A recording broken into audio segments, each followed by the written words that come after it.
So, one of the realities of my life is transgender, gender fluid, transmasc, non-binary, or trans man. I'm fine with any of these fucking labels. I don't care which one you use. Just use he or they for us. Is like one of the realities of this is like in my case, I grew up not having any healthy male role models in my life. The only men I knew were cowards, frauds, liars, people who abuse their own kids with a smile when no one else is looking, and lie, and it's all image, it's all a facade, right? And these people, they're the quote-unquote real men, right?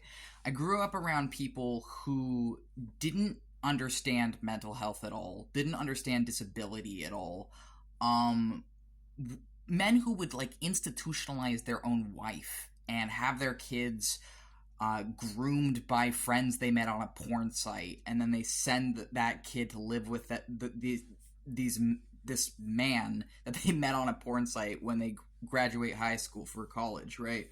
And it's like people who would teach their kids to pick on each other and make living a contest, make life hell while they're at home every waking moment of every day, to the point that they're just crying and sobbing in agony and excruciating pain. And then if that kid ever gets wise enough to be like, why did you put me through this? They'll turn around and be like, you tortured yourself. You gave yourself this PTSD. You gave yourself DID. I didn't know you were trans. You can't hold me responsible for things I didn't know. I didn't know you were autistic. I didn't know you were transgender. You should have come out earlier like your siblings, right? That's the kind of man who raised me. And it's like I was raised around people like this. So I didn't have any healthy male role models. The men I looked up to were mostly fictional, because the men I looked up to in my life were fucking bastards, abusive pieces of shit who just walk around with a smiling mask, taught me to walk around with a smiling mask, and there's nothing under it. They didn't have anything under it. Just a vacuum, a black hole, these vampires. That's the kind of guys who raised me, right? And so it's like I got any sort of like healthy male influences from fiction. Oftentimes it was villains. You know, I'd gravitate toward villainous characters. I'd gravitate towards outcasts and scapegoats in media. Characters like Arendar from Skyrim, who's one of our lifelong crushes. Sheogorath from Oblivion. The G-Man from Half-Life. I mean, there's a lot of others, but those are the ones that just come to mind immediately, because those were some like pinnacle role models in our life.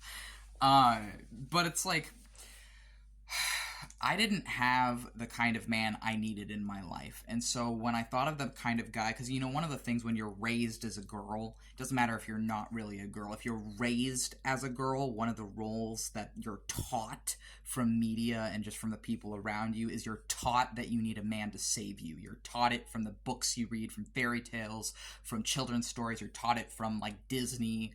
You grow up seeing it everywhere that you need some guy to save you, right? And so the guy I would imagine in my mind was like this sort of like wizardy, eccentric, fun, and intelligent, and sort of creative but depressed guy, right? And the thing is I am that guy. Like, eventually what I realized is that no one is ever going to save you. No one cares if you die. They will literally torture you to death, and they do not care. These people are fucking monsters. And so what I realized is the guy I was looking for does not exist. He is a fantasy. He is a fiction, right? And so I literally became that man, authentically and genuinely and truly. I grew up to be that man. I realized I never wanted to be a girl anyways. It was just something that, like the mask they were making me wear over my autism, being a girl was the same thing. It was just a mask.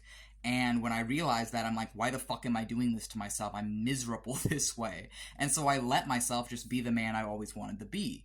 And at first I came out as non-binary, and then I came out as a trans guy, and then I realized, hey, I'm gender fluid. Sometimes I'm non-binary, sometimes I'm a trans guy. I'm definitely transmasculine, as in I personally gravitate more towards masculine gender expression, but beyond that, it changes, and it changes a lot. But I'm okay with being seen as a guy. I'm often, but not exclusively, a man. I am never a woman. I will never be a woman. I was never a woman. I was once a girl. And it's like, so it's interesting to me seeing, I guess, all these people are like, oh, you'll never be a real man, and you'll never succeed or whatever. And it's like all these people tell me, like, there was this one guy online, he told me something like, you people should be exterminated like insects, he says, right? And it's like, I have to deal with shit like that all the time. I've been harassed in the street. I've had like people try and assault me and crap for existing, and those were times I passed. Like, just because I presented as a gay man, other men felt that they could just assault me. And it's like... So is that, like, what a real man is just these violent, narcissistic cowards? It seems like it's 40% of men. Because if that's what a real man is, I'll gladly never be a real man. And it's like, maybe I'm not, because I'm fucking gender fluid, right? Sometimes I'm a guy, sometimes I'm not a guy. But I just think it's interesting because it seems like so many people, they don't even know what it means to be a man for themselves. So why do they care what I am? And it's like, what I am, I became the guy I needed to save me. I became the figure I didn't have growing up. I am every day someone who acts the way that I wish I knew a man growing up, like the man I am today. And I'm fucking proud of that. I am damn proud of who I am now, despite my upbringing, not because of it.